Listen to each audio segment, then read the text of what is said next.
Hey everyone, this is Charlie Conlon from Knowing My Nightmares. I have a special episode today. I'm here with Josh from the YouTube series Haunting Season.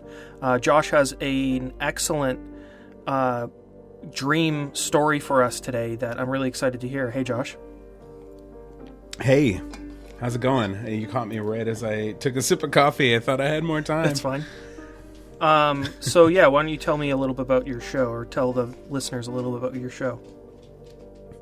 Yeah, Haunting Season is something I started back in 2013 as an experiment. A friend of mine and I saw that there wasn't much horror on YouTube, and so we decided to let's do something. And I had a story about when I broke into an old age home as a kid, and scared the pants off ourselves, me and my friends. And I told that story, and it instantly got traction on YouTube.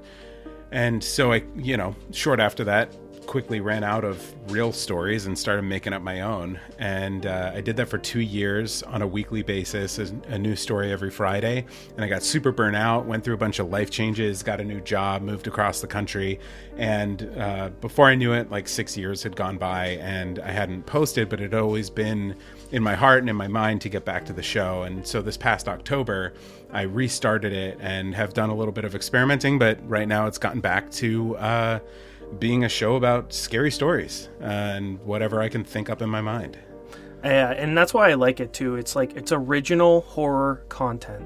And like you said, you got burnt out, and I 100% agree with you, because it's like writing original horror content, especially on a deadline, is it is taxing and it is a lot of work, and it really does put a lot on your brain to constantly think of horror stories all the time. I feel like that happened to me as well with my show. I got burnt out and had to take a step back. But seeing original content like yours on YouTube is really nice, and because there's a lot of horror out there, and but I find that a lot of it is just regurgitated, maybe, or people reading creepypasta off of like Reddit and stuff, which is great, and that's really fun too, because that's technically original as well. But it is really cool that you get to write your stuff and see it all the way through to the end, where you narrate it in front of a camera perfectly. So yeah, it's pretty cool. Yeah, I love creepypasta, and I love the idea of the story that's been told a million times. That's kind of like the origin of my show is what would it be like to have a digital campfire that we're all sitting around and you hear a scary story. And that's why I do it on a black void, so it's almost like it's nighttime anytime you come to the channel and can hear a story. And I love what I love about horror, and we've discussed this. You and I met in a horror writing class a couple of weeks ago, and what we've discussed in there is a lot about how the genre itself is really unique in that it opens us up to deeper conversations about our existence as human beings that no other genre really quite nails in the same way. Yeah, there's something that Jordan Peele said one time in an interview. I actually read this in Fangoria magazine, but he says that horror, he made the jump from comedy to horror, and it's really cool. But he said that horror is a lot more difficult because it's comedy without a punchline. And I was like, I always thought about that, and I thought that was pretty cool. That's perfect. Yeah, I love that. Yeah. So, Josh and I, Haunting Season and Knowing My Nightmares, this is part of our collaboration. I'm going to be doing an original story on Josh's show, and he's going to be reading one today on our Knowing My Nightmares. I'm really excited about this. And then once you're done your story, which is inspired by a nightmare that you had, I'll break it down on the dream elements like I have in all of my other episodes, and we can maybe take a step into your own psyche. That's cool. I've always wanted to do something like this. I've been too afraid to talk to a psychic or really get any sort of look into my psyche like that. I think I just save it for my own stories. So this is unique and a little scary in itself. Yeah. So why don't you take it away? All right. My name is Josh, and this is the nightmare I had last night.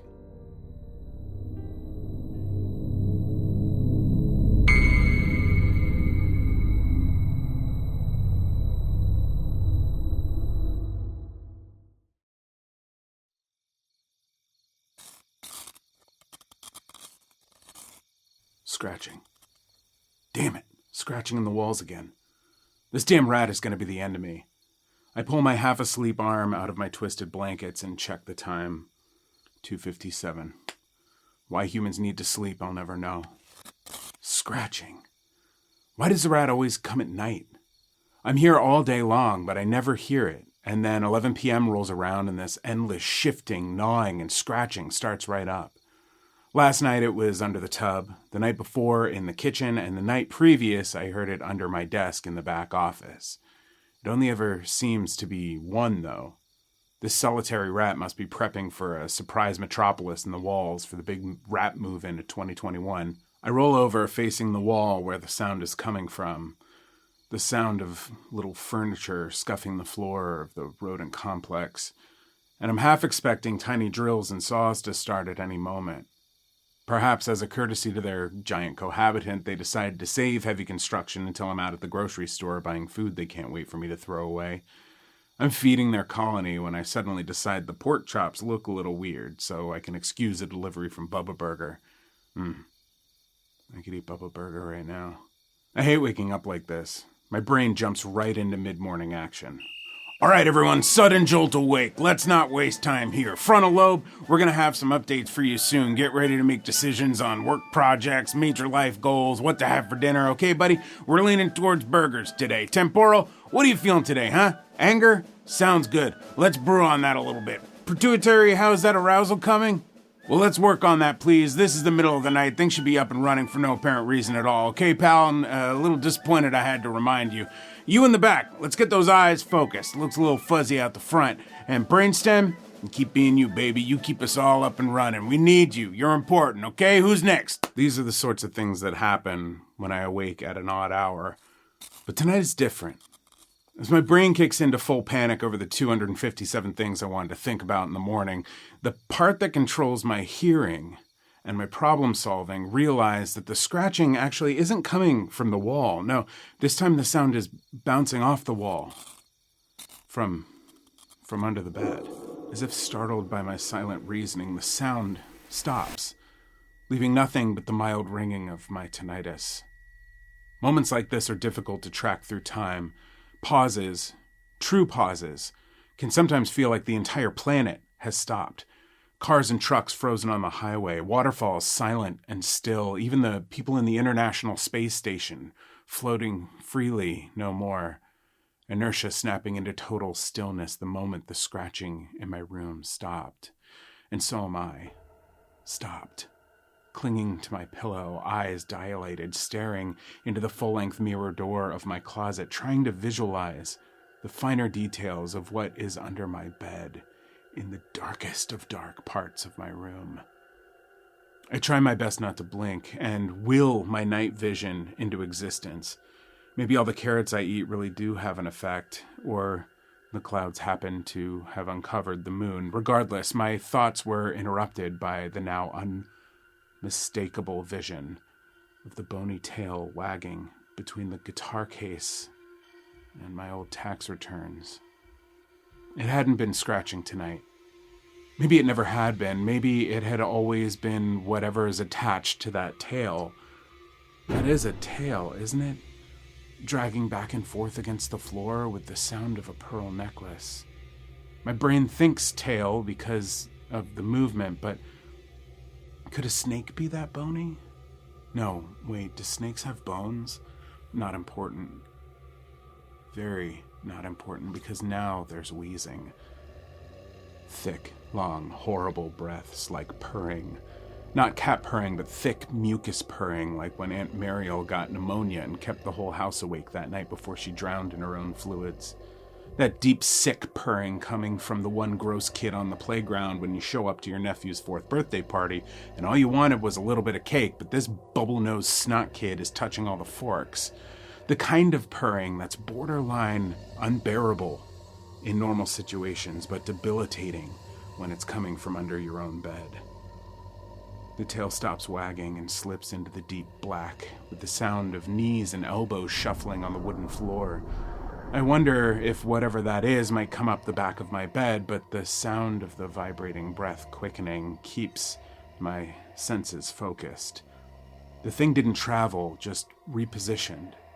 Rotated. It somehow knew I saw it, or maybe that was part of the plan all along, like an anglerfish dangling something small, trying to lure me into the mouth of a much larger beast.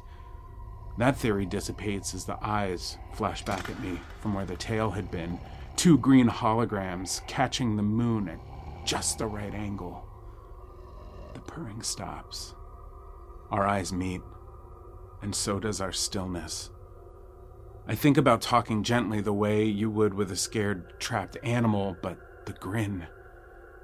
A mouth, human in form but wider, filled with canines like somebody won the Oops All Marshmallows Lucky Charms competition for teeth. These aren't lettuce teeth. These were made for shredding flesh. You're gonna want the lights on when you meet the Ohno man. The childlike voice sings from the shadows. You're gonna want the lights on when you meet the Ohno man. What are you? Heavy purring wheezes from the throat of the creature, elbows and knees knocking on the floor as it army crawls out from the dark underbelly of my bed. Rising to all fours, it shakes violently with the sound of crust-covered ears slapping its neck. Flesh clung tight to bone. No muscle tissue at all, a rib cage, knuckly tail, little tiny flightless wings like leather stretching on their own way up high on its spine. And a concave lack of belly. Maybe its teeth aren't for flesh either, but for souls. It turns to look at me with eyes bulging in the tightly stretched skin over a humanesque skull, and that mouth, that lipless, gaping, oozing mouth. This is a demon dog from hell. You're gonna want the lights on when you meet the Ohno man. Talons gripping the floorboard, it reaches to meet me face to face with a grin like a tooth-filled wound and a deep, long purr. He's not going to wait. Its eyes are twice the size of mine on its little round face, like fat black horse eyes forced into the skull of a human. Let's go see. I pull my sheets up in a childlike wish that this would all go away, that the covers would protect me. But a long nail slits them open to reveal that grinning thing again. Stupid. I wince, throwing up my hands in defense as the claw comes shooting down, puncturing my palm, hooking through and out of my wrist. Hot blood running down my arm and drizzling my chest. You're gonna want the lights on when you meet the Ohno man. That's when it begins to pull. The pain shooting through my body like electricity. Impossible to fight. I drop out of bed and crawl alongside the beast like a marionette on my elbows and knees, trying to anticipate the movement in an attempt to ease some of the pain. You're gonna want the lights on when you meet the Ohno man. You're gonna want the lights on when you meet the Ohno man. No. Oh no, please. Leave me alone. Out the bedroom door, leaking blood in puddles on the hallway runner, it drags me into the bathroom where my nose is kicked in by a hot smell of sulfur. The dog man tosses me inside into a pile of sleepy, bloody self on the floor, and closing the door behind it, leaps up on the toilet for a better view. Boiling, thick, steaming sounds are coming from the sink. The soft glow of the basin creating a fuzzy wall of orange on the fogged mirror.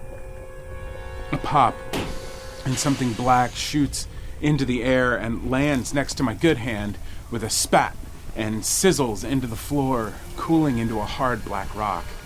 The creature is purring again, purring with excitement.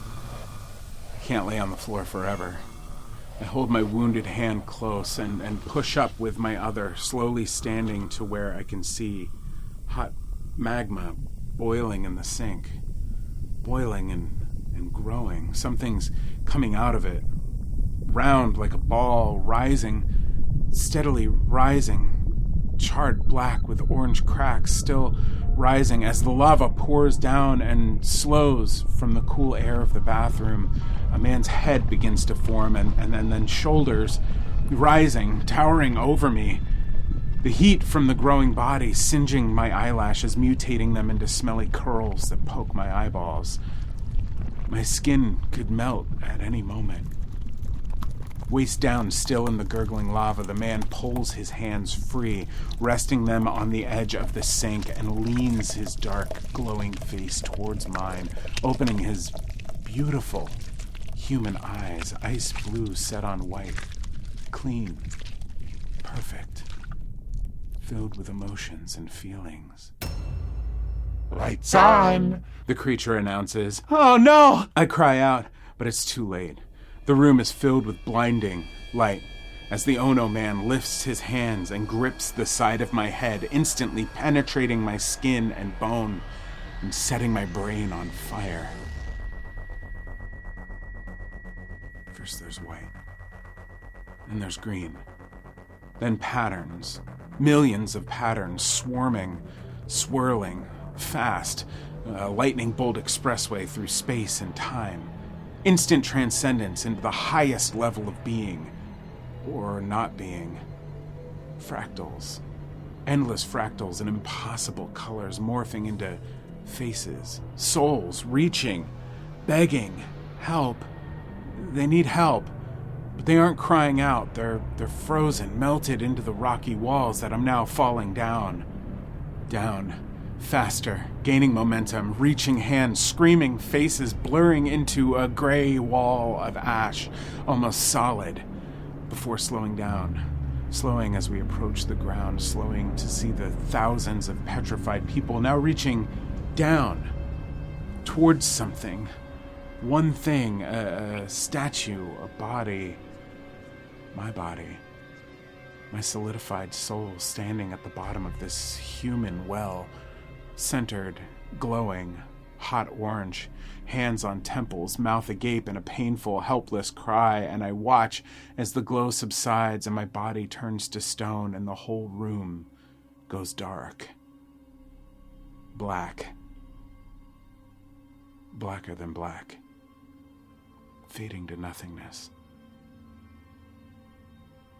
Until I realize that my eyes are closed, and the sheets are over my head, and the fan in the window is off, and the room is far too hot, and my arm is asleep under my snoring dog.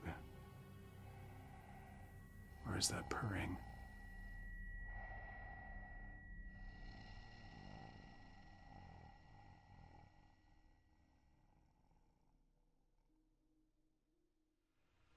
Wow. Just completely incredible. Super creepy. Loved it. Thanks. So, do you dream like this often? I'd say, yeah. Most of my dreams that I remember are so scary, and I, like, the other day had a good dream, and I couldn't stop talking about it because it's so rare. My wife couldn't get me to shut up, because usually I'm like, oh, I had this scary dream, and there was like this alien, and I was pushing this giant cube of butter down this church, and she's like, yeah. But like the good dream, I was like, and then we got ice cream, and it was so good, and it didn't even bother my stomach, and it's just like, oh God, this is a long dream, but I remembered every detail because I was so excited. Right. I wonder if you have more nightmares because you surround yourself with horror stories so often, and it's just kind of something that your body naturally does. A lot of dreams deal with that we see are information that our subconscious is processing from days or days prior to sleeping. Sometimes even like months and years. But that's kind of like deep-rooted stuff. Like, for example, a great example that I like to say is, if you, let's say you were at work and you said something to an employee or a fellow employee, coworker, and you were just kind of like later, like, oh God, why did I say that? It was so stupid. Like, damn. And then you forget about it. So you're just like, whatever, day goes on. But your brain, 3 days later, have a a nightmare where your teeth are falling out. And teeth falling out can mean stress. That's one of the things. But it can also mean that you regret saying something that you've said. So, yeah, you forgot about it, but you didn't really forget about it. So, it's interesting, yeah. Yeah, yeah, and I've heard too that dreaming is like the brain kind of trying to wipe things clean, getting rid of details you don't need. Like the famous story of you go to the grocery store and there's a woman in a red dress and you don't even see her, you don't even remember. But then like a week later you have a dream about a woman in a red dress and you have no idea why. And if you wake up and remember it, it's because your brain messed up, kind of erasing those useless details you don't need. I'm going to put my wife on the spot here, but she has really interesting dreams. They're not interesting is actually more accurate. They're very uninteresting.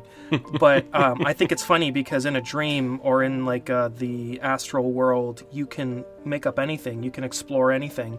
But every dream she has is almost specifically her getting the wrong order at a fast food restaurant. Oh my gosh. Or that's a nightmare. That's a nightmare. So she'll be at like a Taco Bell and she'll order a pop and they're like, sorry, our pop machine's broken. And her dream's like, oh well, and then that's it. I'm jealous. And I'm like, are you drinking enough water?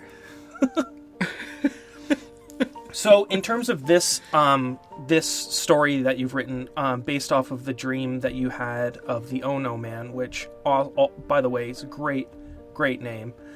I'm going to go through some of my dream analysis on what some of the core elements of this story and your dream mean. So right off the bat, I'm just going to say that everything that I'm saying is completely up to you. So when you're dealing with dream analysis, you have to be totally honest with yourself. Like, you can't be kidding about yourself or else it won't work. But at the same time, I compare dream analysis to fortune telling, where you can go into a fortune teller and they're like, you're having problems in your relationship, and you're not having problems in your relationship, but because they said that, you're like, I guess I'm having problems in my relationship, and you kind of find it. So it's kind of like that, but that's something that you want to avoid. So for example, if you're having a dream about, like I said, your teeth falling out, and you're just like, I don't regret anything, then it's probably your subconscious is like, but actually you do. Yeah, no, I regret everything. I regret every choice I make. Constant state of regret. Yeah. So that's just kind of a precursor. It really, all of these dream definitions that I'm going to say really does come down to if you agree with it or not. Okay. So the first one is the rats on the walls, which is great. I think that is something that is quintessentially scary. So a symbol of a rat can mean fear and anxiety. Additionally, it can be a disease or devious part of your situation in your waking life. So there's something in your life that you could feel that is like almost poisonous, or that's giving you anxiety. It could also mean that you're feeling disloyalty from a friend or a colleague. The rat can also symbolize that you feel time is gnawing away at your life. Oh, yeah. Oh, that last one. I thought that last one because, I mean, knowing what it's like to put on a show on YouTube or a podcast series, it really is not enough time. Yeah, so there's that. I'm back to writing a story a week, which as like a early 20-something back in 2013 was, okay, yeah, it is what it is. I write it stream of consciousness. I record it. I put it out into the world, and some 13-year-old in like New Zealand is like, you are God. Your stories are amazing, and like, that's fine. But as like a 35-year-old, I want to do better, like I'm at the point in my life where I want to be doing great work. And I agree. Having a week to write, I give myself a week to write and then a week to revise while I'm starting to write the next story. That even feels breakneck. And then on top of that, I have a full-time job as a creative director at a production company. Typically when it's not a pandemic, I travel about 200 days out of the year. Wow. And I'm now looking in the face of that on the horizon. I just got my second vaccine. My first trip is going to be May 19th. And I see this tidal wave on the horizon of work coming at me where I'm going to have to find a way to keep this show going while having a whole nother life. And not to mention I'm married and have 2 wonderful dogs. Yeah, well, that's the other thing, too, is something that I've always struggled with was balancing work while having a meaningful relationship with, like, my wife. And because when I first started my podcast, it was pretty much just I had become a workaholic, and it was destroying every other aspect, which is why I took a step back, figured it out a little bit more, and I'm a lot more confident about it now, but it did take a lot of time. Yeah, and it takes a lot of time to realize, and a lot of experience and a lot of failure to realize that nothing is worth destroying your downtime. No. You know, like, it is so important to get significant amounts of sleep, to spend significant amounts of time with people you love and care about, and then also figure out a way to do the work. That should be the stressful part. Right. So the next element in your dream, obviously, is the monster that's been living under your bed. But first, before talking about that, you see it through the mirror in the story, which I think is really cool. And I like the way that you describe the teeth also in the story. It's very funny. But the mirror could be something that's bothering you right now. To see yourself says that it could be a dissent among your friends. To see others in a mirror, like the demon, it could mean that there's dishonesty among associates. So this kind of goes back to the rat situation where you're feeling maybe disloyal to your colleagues. Like, that's it, there's just a little bit of a similarity there. However, this monster could be, and this is what my opinion is, the monster could be a reflection of your own subconscious coming to light. So I find when monsters come out in dreams, it's usually a buildup of something that has manifested. So, like, if you're seeing the Loch Ness monster and you have a crippling fear of water, that could mean that monster has come out of your subconscious now because that crippling fear of water is now, like, encroaching on your life. And maybe your subconscious is putting it plainly out there for you. But what you see is, you don't see yourself, you don't see somebody else, you see a literal monster. Mm-hmm. So, first, the bed is considered a safe place in a dream. Sleeping in your bed can denote security and restoration of your mind. It could mean that if you're waking up in your bed and there's something under your bed, it could mean that your restoration and your safety is compromised in your waking life. So, a monster under your bed could signify old friends or partners you may be holding back and negative feelings about them that you need to let out. Additionally, it could be a clue that there are annoyances in your life as well, like the rat under your bed gnawing could be like something in your life that's an annoyance. All of these things combined could be that strong monster manifestation coming out in the end. Cool. Some of this rings true. Some of it I'm not sure about, and that might just be my own blanket of guilt obscuring my view into my self-conscious. Let's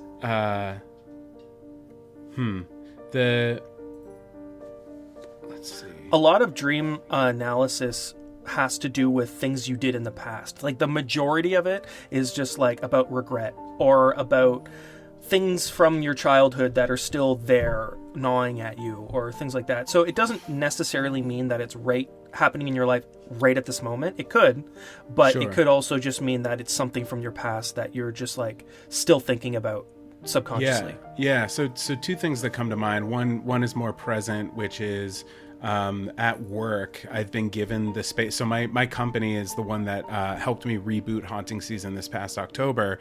And so they're giving me space to work on this during work hours.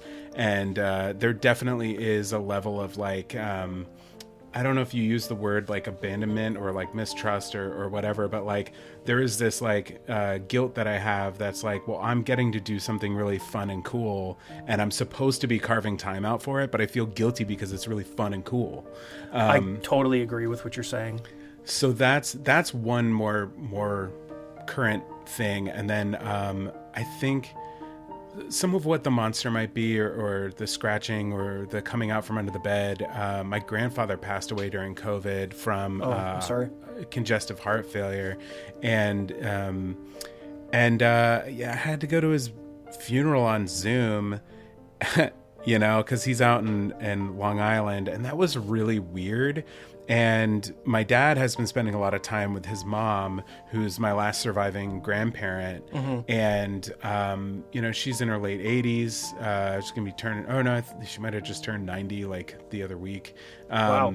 So, she's pretty old, and she's really cool. And I'm just watching the dates go by, getting my vaccines and hoping that I get to see her, because it's been, as a young professional who was drawn out to LA, you kind of are forced to leave your family behind and work this really, really busy life. And there's I think elements of that weigh on you every day, because it's I'm gonna be in Africa at this time, and I'm gonna be in India at that time, and then I'll be back in the States, but I have to see my wife, and Christmas is gonna be complicated, and my brother's got a wife now. So it could literally just be a scheduling thing. Like, if you just have a lot in your life, these could all be the same things coming out in this story. Which, is stressful. And, the worst, craziest dreams that I've ever had was during the most stressful time in my life, as well as the copious amount of sleep paralysis I dealt with during that time as well. But your monster in the story, I love the way that you describe this monster with the talon feet and the wings, but the horse eyes, I love that. It's so scary, because I know exactly, it's like a doll's eyes. Black, like a doll's eyes. Yeah, glazy. And somehow just deeper. There's no, it's weird because you don't really see the movement, because you don't see the whites of their eyes so much, but there still is a lot of life in them. Right. So, I kind of when doing the dream analysis, I'm going over all my dictionaries and looking everything.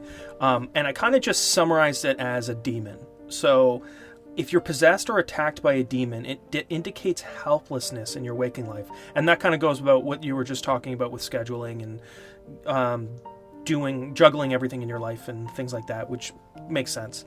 And alternatively, the demon may represent a past secret that is still haunting you. Ooh. I don't know. I'm a pretty open guy. Yeah.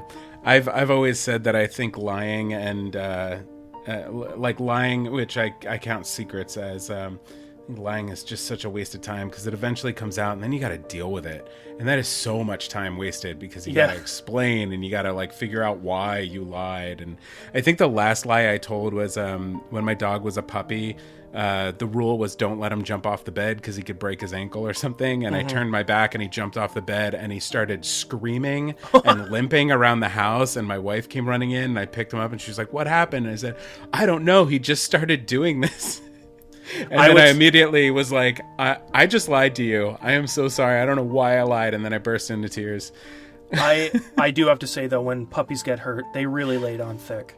Oh, my God. I know. So do I, but, So, additional to the demon, I would also categorize it as a shadow person, which is very common in dreams, common in sleep paralysis. A shadow person is basically it's interesting because I could go on and on about shadow people, but I'll just summarize it really quick. A shadow person is an image that usually comes out when you have sleep paralysis. It's like a hallucination of a person standing in a room that is just a figure of a shadow with a top hat or like a fedora. And what's crazy about this is that people throughout history have seen these shadow people, but not knowing about what they were previously. And it's basically like your brain's default person. It's why, it's also the same reason why when you have hallucinations or you have dreams with people, that monsters or people in the dreams, their faces are all messed up. It's because your brain actually has a really hard time constructing faces. And it's usually the same for all people, like mouths agape, eyes drooping, things like that. That's actually your brain just attempting to create a face. You know, now that I think about it, like I always, when I'm describing one of my nightmares, I'll be like, my dad was there, but he wasn't my dad, but I know he was my dad. And I don't think I see faces in my dreams. I think I only feel like people's presence. And then they have a physicality that's like, yeah, maybe like, I don't know. Neck down, shoulders, wrist. Yeah. So a shadow person in a dream, it denotes an enemy, which I think from your story is very clear. So, to see a shadow figure in your dream represents characteristics which you have not acknowledged or incorporated into your personal life. Which, I don't really know what that means, to be honest. Like, the only way I could think about it would be like, that guy has a really cool thing that he does. I wish I did that thing. Uh-huh. And then you're like, it's like envy almost. Yeah, and that's normal. I talk a lot about social media and how like we're all wearing masks all the time now, because it's the mask of like who I project myself to be. I have a TikTok and I am very, very hyperactive on there, and I am people who know me at work know that I am like this chill, laid back dude. Takes a long time to think sometimes, and if I get into an argument, we lose because I'm spending so much time thinking about what I want to say. But on TikTok, it's boom, boom, boom, boom, boom, boom, boom. All in your face. Yeah, and it's rapid fire and hyperactive and energetic, and I like being that person, but for small bursts. Like TikTok bursts. Yeah. So this next dream definition is actually great, and I think that it's pretty universal for everybody. It's being attacked, which obviously happens in your story with the hooking of the hand, which was great. Very creepy.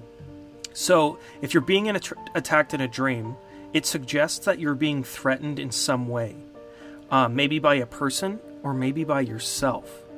And I think that's interesting because a lot, like for me, I definitely feel that I'm attacked in dreams all the time, and I'm in my waking life, I would say that I'm attacking myself through self-doubt in something like that.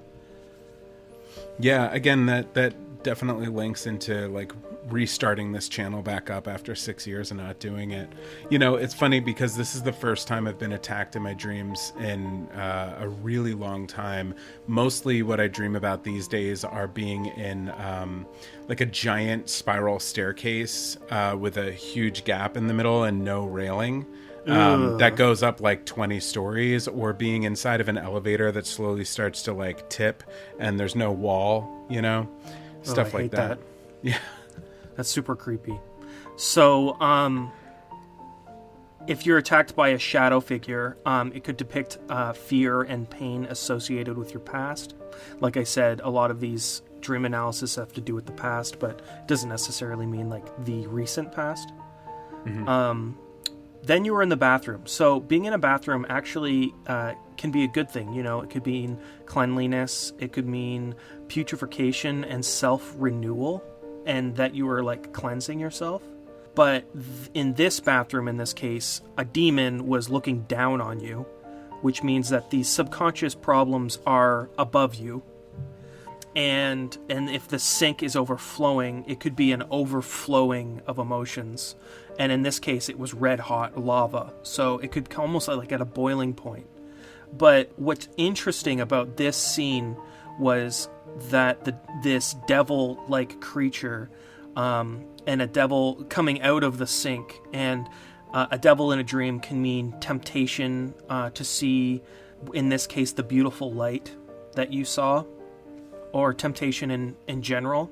What's interesting about, like I said, that the lava coming out is like a boiling point of emotions, and this devil coming out. But I think that it's interesting that the devil in this case is almost showing you these problems so that you know that you're aware of them, which is great.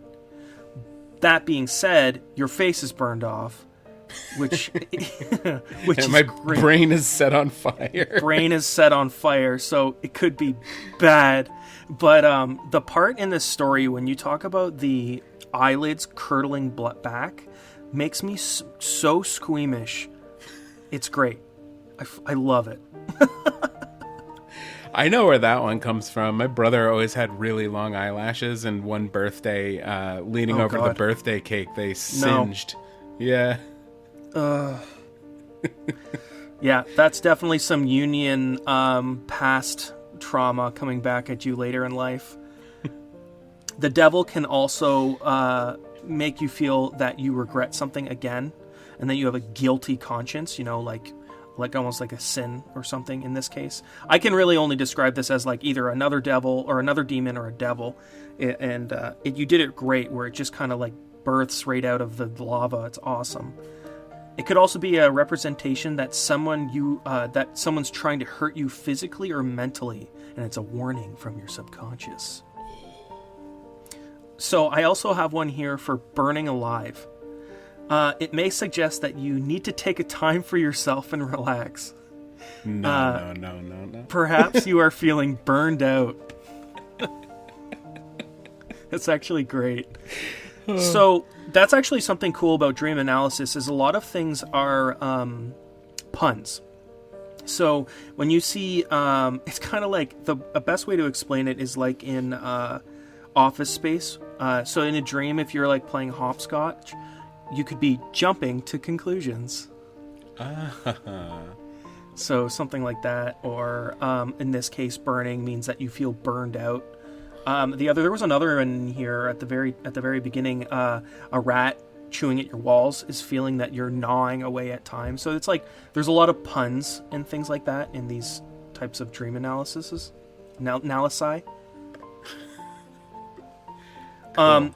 The next part where you see the crazy colors, which is great, and it's awesome because it's kind of like so beautiful and great, and then you're just plummeted into hell, which is horrifying because it's kind of like the last time you see beauty until that you're just in the pits. So to dream of hell suggests that you are suffering from a seemingly inescapable situation.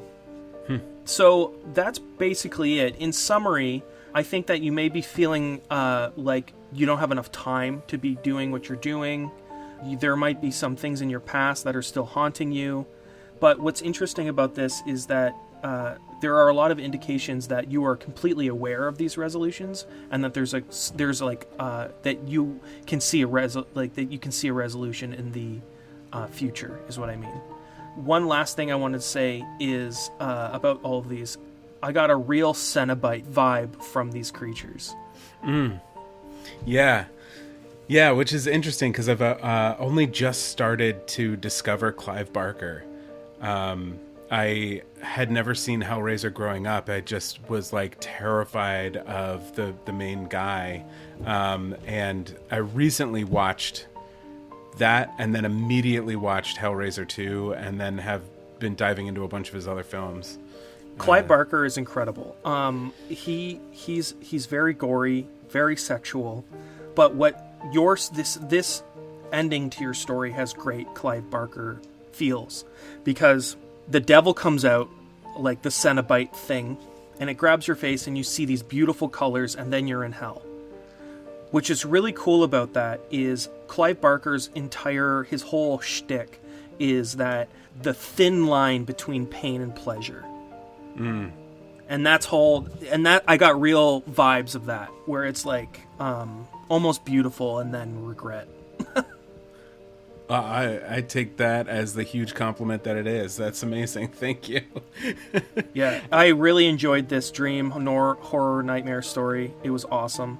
At first I was afraid this would kind of throw a little bit of a wrench in things, but it actually doesn't, because so much of what you've said has resonated, and we've been able to discover like the truth behind all these things.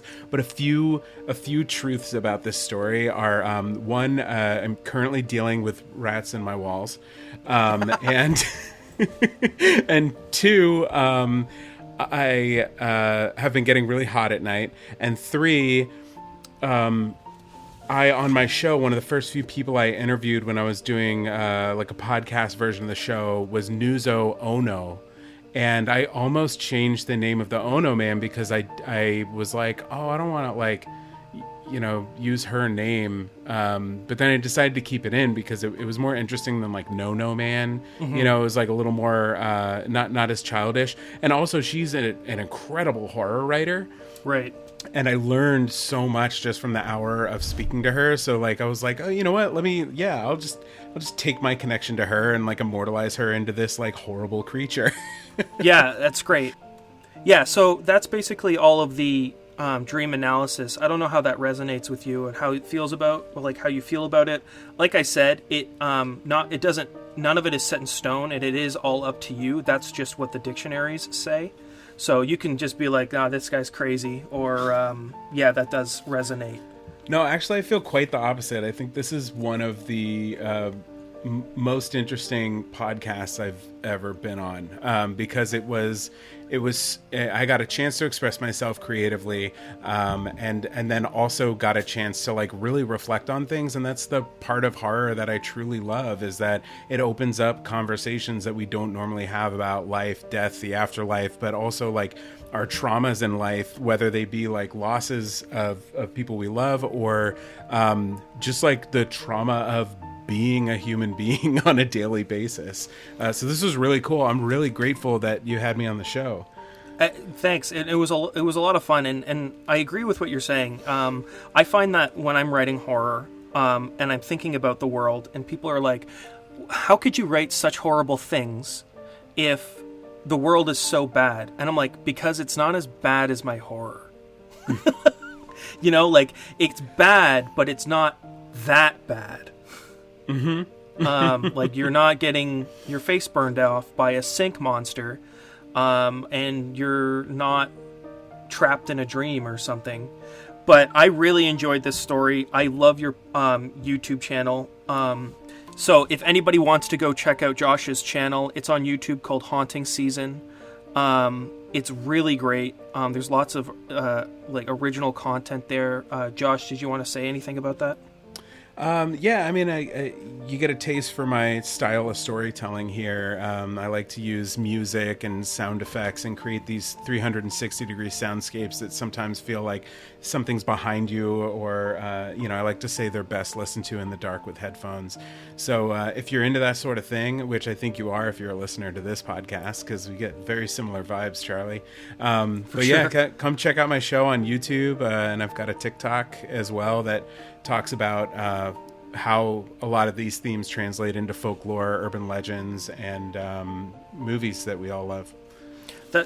And that's something that's actually great. That's a really great point. I feel a lot of what I try to do with my show, and I think that you may feel the same way about your show, is these stories are like new folklore, which I think is really great. I spent a lot of time reading Brothers Grimm stories, and in a nutshell, they suck. They're so bad to today's standards, but there's a lot of messages in those stories, and I think that updating those same story archetypes in new relatable content, like your show Haunting Season, is important, because Brothers Grimm and old stories like that, they just don't relate anymore. So yeah, it was really great having you on the show. I'll be doing an episode with you as well on your show, where I'll be reading an original story for you, just kind of like a trade-off that we're doing. It's been really fun. Yeah, I'm really excited about it. I can't wait to see what you come up with. I've gotten a little taste of what's the creature called? The Panalangan. Panangalan. Sorry, Panangalan. Panangalan. It did take me a while. I did have to Google speak it. Yeah. Well, if you don't know what that is, don't look anything up and just be surprised by Charlie's episode on my show, because it's going to be freaky. Yeah, and you'll be able to see my beautiful mug and all the hair I have gained during quarantine on my face and hair. Yes, hairy guys for the win. Anyway, thanks, Josh, for coming on the show. This was a blast. Hopefully we can do maybe something again in the future. Oh my gosh, absolutely. Yeah, next time I have a nightmare, I know who I'm calling. All right, thanks.